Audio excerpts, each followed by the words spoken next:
കാർഷിക വാർത്തകൾ. വിയറ്റ്നാം കുരുമുളക് വില വീണ്ടും ഉയർത്തി. സംസ്ഥാനത്ത് പകൽ താപനില ഉയർന്നതിനാൽ ഉൽപ്പാദകർ ടാപ്പിംഗിൽ നിന്നും വിട്ടുനിൽക്കുകയാണ്. ഏലക്ക ലേലത്തിൽ വരവ് കുറഞ്ഞു. പ്രതികൂല കാലാവസ്ഥയിൽ കുരുമുളക് ഉൽപ്പാദനം കുറഞ്ഞതായി കർഷകർ. എന്നാൽ ഉൽപ്പാദനം എത്ര ശതമാനം കുറഞ്ഞുവെന്ന് വ്യക്തമായ ഒരു കണക്കെടുപ്പ് നടത്തിയിട്ടില്ല. ആദ്യഘട്ട വിളവെടുപ്പ് അവസാനിക്കുന്നതോടെ ഉൽപ്പാദനം സംബന്ധിച്ച് ഏകദേശ ചിത്രം ലഭ്യമാകും. കാർഷിക മേഖലകളിൽ നിന്നും കൊച്ചിയിലേക്കുള്ള ചരക്ക് വരവ് കുറഞ്ഞ അളവിലാണ്. കാർബണിലെ മുളക് വില 73,500 നിന്നും 73,700 രൂപയായി. സംസ്ഥാനത്ത് പകൽ താപനില ഉയർന്നതിനാൽ ഉൽപ്പാദകർ ടാപ്പിംഗിൽ നിന്നും വിട്ടുനിൽക്കുകയാണ്. അതേസമയം ഈസ്റ്റർ ആവശ്യങ്ങൾക്കുള്ള പണം കണ്ടെത്താൻ മധ്യകേരളത്തിലെ ചെറുകിട കർഷകർ ഷീറ്റും ലാറ്റക്സും വിൽപ്പന നടത്തി. ഇതിനിടയിൽ രാജ്യാന്തര റബ്ബർ വില താഴ്ന്നത് കണ്ട് ടയർ നിർമ്മാതാക്കൾ കൊച്ചിയിൽ 4ാം ഗ്രേഡ് ഷീറ്റ് വില 19,900 നിന്നും 19,600 ഇടിച്ചു. 5ാം ഗ്രേഡ് 19,300 രൂപയ്ക്ക് ഉത്തരേന്ത്യൻ ചെറുകിട വ്യവസായികൾ ശേഖരിച്ചു. ഏഷ്യൻ റബ്ബർ അവധി വ്യാപാര രംഗത്ത് ചാഞ്ചാട്ടം നിലനിന്നു. മുഖ്യ കയറ്റുമതി വിപണിയായ ബാങ്കോക്ക് പുതുവത്സരാഘോഷങ്ങളുടെ ഭാഗമായി 2 ദിവസമായി പ്രവർത്തിക്കുന്നില്ല.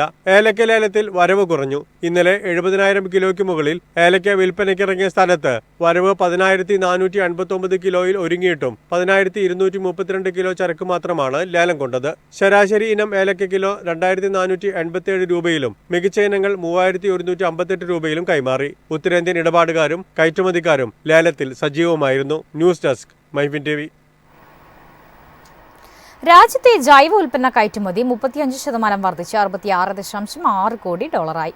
ധാന്യങ്ങൾ, തേയില, സുഗന്ധവ്യഞ്ജനങ്ങൾ, ഔഷധ സസ്യങ്ങൾ, എണ്ണക്കുരുക്കൾ, സംസ്കരിച്ച ഭക്ഷണങ്ങൾ എന്നിവയുടെ കയറ്റുമതിയാണ് കൂടിയത്. ജൈവ ഉൽപ്പന്നങ്ങളുടെ കയറ്റുമതി വളർച്ച 0.26 മില്യൺ ടണ്ണിൽ നിന്ന് 0.37 മില്യൺ ടണ്ണായി. അതായത് 41% ഉയർന്നു. ഇന്ത്യൻ ജൈവ ഉൽപ്പന്നങ്ങൾക്കുള്ള ആഗോള ഡിമാൻഡ് വർദ്ധിച്ചു വരുന്നതായാണ് സർക്കാർ പറയുന്നത്. എന്നാൽ സർട്ടിഫൈ ചെയ്യുന്ന ഏജൻസികളുടെ വിശ്വാസ്യതയെക്കുറിച്ച് ചോദ്യങ്ങൾ ഉയരുന്നുണ്ട്. ഈ സാഹചര്യത്തിൽ ഓർഗാനിക് ഇന്ത്യ എന്ന ബ്രാൻഡ് പുനർനിർമ്മിക്കാൻ നിരവധി നടപടികൾ ആവശ്യമാണെന്ന് വിദഗ്ധർ പറയുന്നു. അരിയുടെയും തിനയുടെയും കയറ്റുമതി 2024 സാമ്പത്തിക വർഷത്തിലെ 86.66 മില്യൺ ഡോളറിൽ നിന്ന് 2025 സാമ്പത്തിക വർഷത്തിൽ 161.67 മില്യൺ ഡോളറായി ഉയർന്നു. ജൈവ സംസ്കരിച്ച ഭക്ഷണത്തിന്റെ കയറ്റുമതി 129.61 മില്യൺ ഡോളറിൽ നിന്ന് 154.01 മില്യൺ ഡോളറായി ഉയർന്നു. ഔഷധ സസ്യ ഉൽപ്പന്നങ്ങൾ 72.42 മില്യൺ ഡോളറിൽ നിന്ന് 88.57 മില്യൺ ഡോളറായും ഉയർന്നു. ജൈവ സുഗന്ധവ്യഞ്ജനങ്ങൾ 35.93 മില്യൺ ഡോളറിൽ നിന്ന് 45.42 മില്യൺ ഡോളറായി ഉയർന്നു. അതേസമയം ജൈവ എണ്ണക്കുരുക്കൾ 25.64 മില്യൺ ഡോളറിൽ നിന്ന് 36.2 മില്യൺ ഡോളറായും ഉയർന്നു. News desk MyFin TV.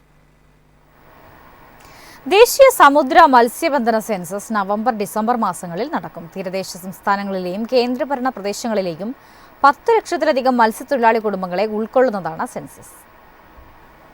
സമുദ്ര മത്സ്യത്തൊഴിലാളി കുടുംബങ്ങളുടെ സാമൂഹിക സാമ്പത്തിക സാഹചര്യങ്ങൾ രേഖപ്പെടുത്തുകയും രാജ്യത്തിന്റെ മുഴുവൻ തീരപ്രദേശത്തും വ്യാപിച്ചു കിടക്കുന്ന മത്സ്യബന്ധന അടിസ്ഥാന സൗകര്യങ്ങൾ സെൻസസിൽ രേഖപ്പെടുത്തും. പ്രാദേശിക മത്സ്യബന്ധന സമൂഹത്തിൽ നിന്ന് തെരഞ്ഞെടുക്കപ്പെട്ട സെൻസസ് ഉദ്യോഗസ്ഥർ എല്ലാ സമുദ്ര മത്സ്യത്തൊഴിലാളി കുടുംബങ്ങളിലേക്കും എത്തി വിവരശേഖരണം നടത്തും. ഇന്ത്യയിലെ 9 തീരദേശ സംസ്ഥാനങ്ങളിൽ സെൻസസ് നടപ്പാക്കുന്നതിനുള്ള നോഡൽ ഏജൻസിയാണ് central marine fisheries research institute എന്ന ICAR. മത്സ്യബന്ധന സമൂഹങ്ങളുടെ ജനസംഖ്യാപരവും ഉപജീവന മാർഗവുമായ ഡാറ്റയും മത്സ്യബന്ധന കപ്പലുകൾ, തുറമുഖങ്ങൾ, മത്സ്യ ലാൻഡിംഗ് സെന്ററുകൾ, സംസ്കരണ യൂണിറ്റുകൾ, കോൾഡ് സ്റ്റോറേജ് സൗകര്യങ്ങൾ എന്നിവ ഉൾപ്പെടെയുള്ള അടിസ്ഥാന സൗകര്യ വിശദാംശങ്ങളും സെൻസസ് ശേഖരിക്കും. News desk MyFin TV.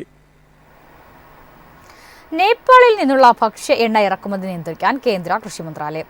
Indian തുറമുഖങ്ങൾ വഴിയുള്ള നേപ്പാളിന്റെ എണ്ണ ഇറക്കുമതി നിയന്ത്രിക്കാൻ സസ്യ എണ്ണ ഉൽപ്പാദക സംഘടന ആവശ്യപ്പെട്ടു. നേപ്പാളിൽ നിന്നുള്ള സസ്യ എണ്ണകളുടെ ഇറക്കുമതി നിയന്ത്രിക്കുന്നതിനുള്ള നടപടികൾ കേന്ദ്ര കൃഷി കർഷക ക്ഷേമ മന്ത്രി ശിവരാജ് സിംഗ് ചൌഹാൻ ശുപാർശ ചെയ്തു. Indian vegetable oil producers association പ്രസിഡന്റിന് അയച്ച കത്തിൽ നേപ്പാളിൽ നിന്നുള്ള എല്ലാ ഭക്ഷ്യാണങ്ങളുടെയും ഇറക്കുമതി ചെയ്യുന്ന തുറമുഖം മാറ്റേണ്ടതിന്റെ ആവശ്യകത നിർദ്ദേശിച്ചു. എല്ലാ ആവശ്യങ്ങൾക്കുമായി ഒരേ തുറമുഖം ഉപയോഗിക്കുന്നതിനാൽ വൻ തിരക്കും കപ്പൽ ബർത്തിങ്ങിനുള്ള കാലതാമസവും ഉൾപ്പെടെ നിരവധി ബുദ്ധിമുട്ടുകൾ അദ്ദേഹം ചൂണ്ടിക്കാട്ടി. നീണ്ട കാത്തിരിപ്പ് സമയം മൂലം ഇറക്കുമതിക്കാർക്ക് ഉയർന്ന ഡെമറേജ് ചെലവുകൾ വഹിക്കേണ്ടി വരുന്നു. കൂടാതെ സംഭരണ ടാങ്കുകൾ കിട്ടാത്തതും അൺലോഡിങ്ങിനുള്ള കാലതാമസവും ഉണ്ടാകുന്നു. നിലവിലെ ഹാൽദിയ തുറമുഖത്തിൽ നിന്ന് വിശാഖപട്ടണം പോലുള്ള തുറമുഖങ്ങളിലേക്ക് ഇറക്കുമതി മാറ്റണമെന്നാണ് അദ്ദേഹത്തിന്റെ ആവശ്യം. സൗത്ത് ഏഷ്യൻ ഫ്രീ ട്രേഡ് ഏരിയയിൽ നിന്നുള്ള, പ്രത്യേകിച്ച് നേപ്പാളിൽ നിന്നുള്ള സസ്യ എണ്ണ ഇറക്കുമതിയിലെ കുതിച്ചുചാട്ടം ഇന്ത്യൻ എണ്ണക്കുരു സംസ്കരണ മേഖലയെ ബാധിക്കുമെന്ന് ആശങ്ക ഉയർന്നിട്ടുണ്ട്. News desk MyFin TV. Soybean വിൽപ്പന ജൂൺ അവസാനം വരെ നിർത്തിവെക്കാൻ സർക്കാരിനോട് അഭ്യർത്ഥിച്ച കർഷക സംഘടന. വിതയ്ക്കൽ സീസണിന്റെ അവസാനം വരെ വിൽപ്പന നീട്ടാനാണ് സോയാബീൻ പ്രോസസ് അസോസിയേഷൻ സോപ്പയുടെ ആവശ്യം. പൊതുമാർക്കറ്റിൽ സോയാബീൻ സ്റ്റോക്കുകൾ ഇറക്കാൻ നാഫെഡും NCCF-ഉം തയ്യാറെടുക്കുകയാണ്. സർക്കാർ ഏജൻസികളുടെ വിൽപ്പന നിരക്കിനെ കുറിച്ചുള്ള ചർച്ചകൾക്കിടയിൽ സമീപകാലത്തായി സോയാബീൻ വില കുറയാൻ ഇടയായിട്ടുണ്ട്. വിതയ്ക്കുന്നതിന് മുമ്പുള്ള വിലയിടിവ് കർഷകരെ തളർത്തുകയും നിരവധി ഏക്കർ കൃഷിയെ ബാധിക്കുകയും ചെയ്യുമെന്നാണ് അസോസിയേഷൻ പറയുന്നത്.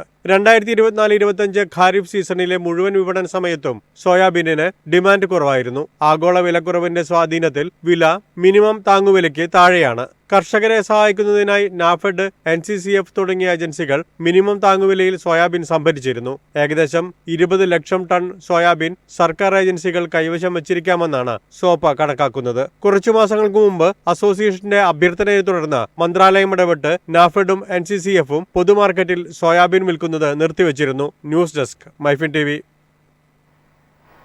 ഇന്ത്യയിൽ ഈ വർഷം സാധാരണയിലും കൂടുതൽ മൺസൂൺ മഴ ലഭിക്കുമെന്ന് കാലാവസ്ഥാ വകുപ്പ്. പ്രധാന ഖാരിഫ് മേഖല ഉൾപ്പെടുന്ന മധ്യ ഇന്ത്യയിൽ അധിക മഴ ലഭിച്ചേക്കും.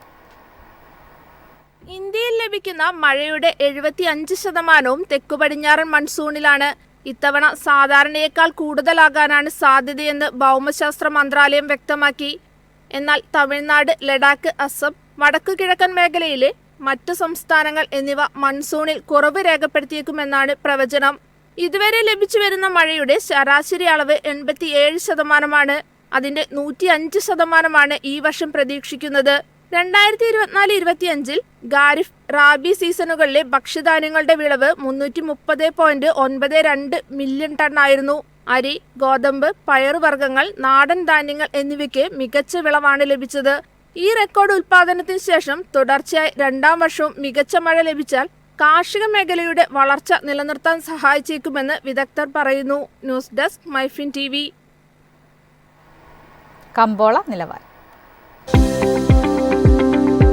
ഇന്നത്തെ കമ്പോള നിലവാരം: RSS 4 197, RSS 5 194, ലാറ്റക്സ് 139, ജാതിക്ക 350, ജാതിപത്രി 1800 മുതൽ 2250 വരെ, ഗ്രാമ്പു 850, അടയ്ക്ക 280, കാപ്പിക്കുരു 270, കൊക്കോ പരിപ്പ് 300, കുരുമുളക് ഗാർബിൾ 73,700, കുരുമുളക് അൺഗാർബിൾ 71,700, ഏലക്ക 2400 മുതൽ 2550 വരെ, വെളിച്ചെണ്ണ 26,400, കൊപ്ര 18,400, ചുക്ക് 22,500.